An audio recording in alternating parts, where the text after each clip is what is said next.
Переходим к рассмотрению ходатайства. Так, слово для выступления предоставляется обращающей стороне. Кто из вас будет выступать первым?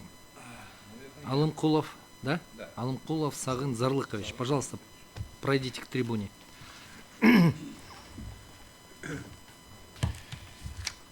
Ваша честь, как прозвучало сейчас, было озвучено ходатайство наше судьей-докладчиком. Я еще раз хочу просто обратить внимание суда на то, что в данном случае сложилась такая ситуация, что арест, наложенный на имущество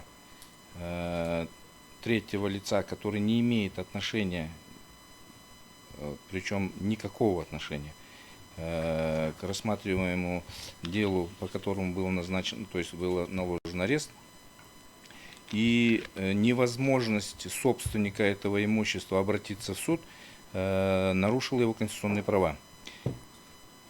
Вот, чтобы не быть многословным, сразу хочу сказать, что да, Верховным судом было отказано в удовлетворении нашей жалобы, и было указано, что имеются иные способы для защиты прав, нарушенных прав.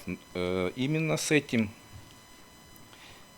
этой целью, скажем так, для того, чтобы подать отдельное исковое заявление об отмене ареста, естественно, Гушленко должен был знать, кому подавать. То есть это должен был быть ответчик, которому как минимум надо было направить копию искового заявления.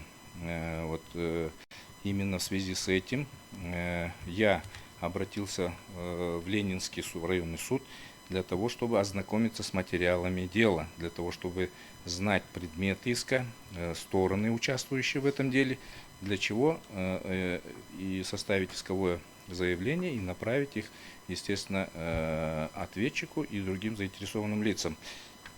Но, значит, по ответу, из ответа суда, который был приложен в материалах дела, имеется, значит, нам было отказано. В связи, опять же, с такой же формулировкой, потому что Гушленко не является стороной и по тому делу, где в результате рассмотрения которого было наложен арест. И таким образом получилось так, что все возможные пути и способы Гушленко были отрезаны. Таким образом получается, что Гушленко, как собственник имущества, на которое, я считаю, незаконно был наложен арест, незаконность этого ареста, даже исходя из того, что, во-первых, речь идет о чужом имуществе, во-вторых, было наложено тем решением суда, определением суда, было наложено на 3 единицы,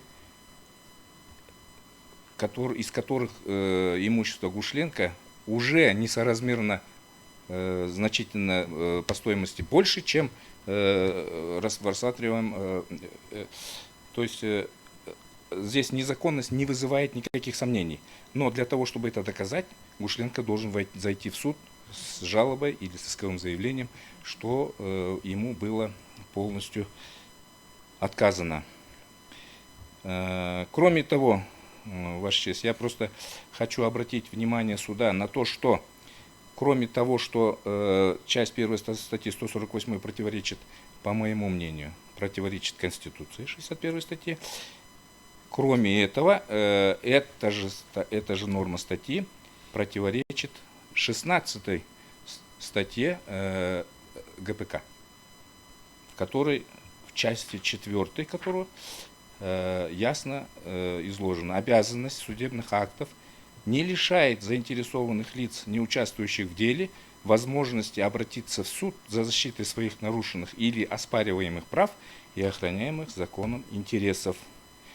То есть Гушленко, как заинтересованное лицо, в соответствии с нормами этой статьи имеет право, а в соответствии с нормами статьи 148 права не имеет. Поэтому я считаю, что нормы статьи 148 части 1 не соответствуют ни Конституции и противоречат, опять же, то есть нормам ГПК. Поэтому прошу ходатайство удовлетворить. Если есть вопросы, готов ответить.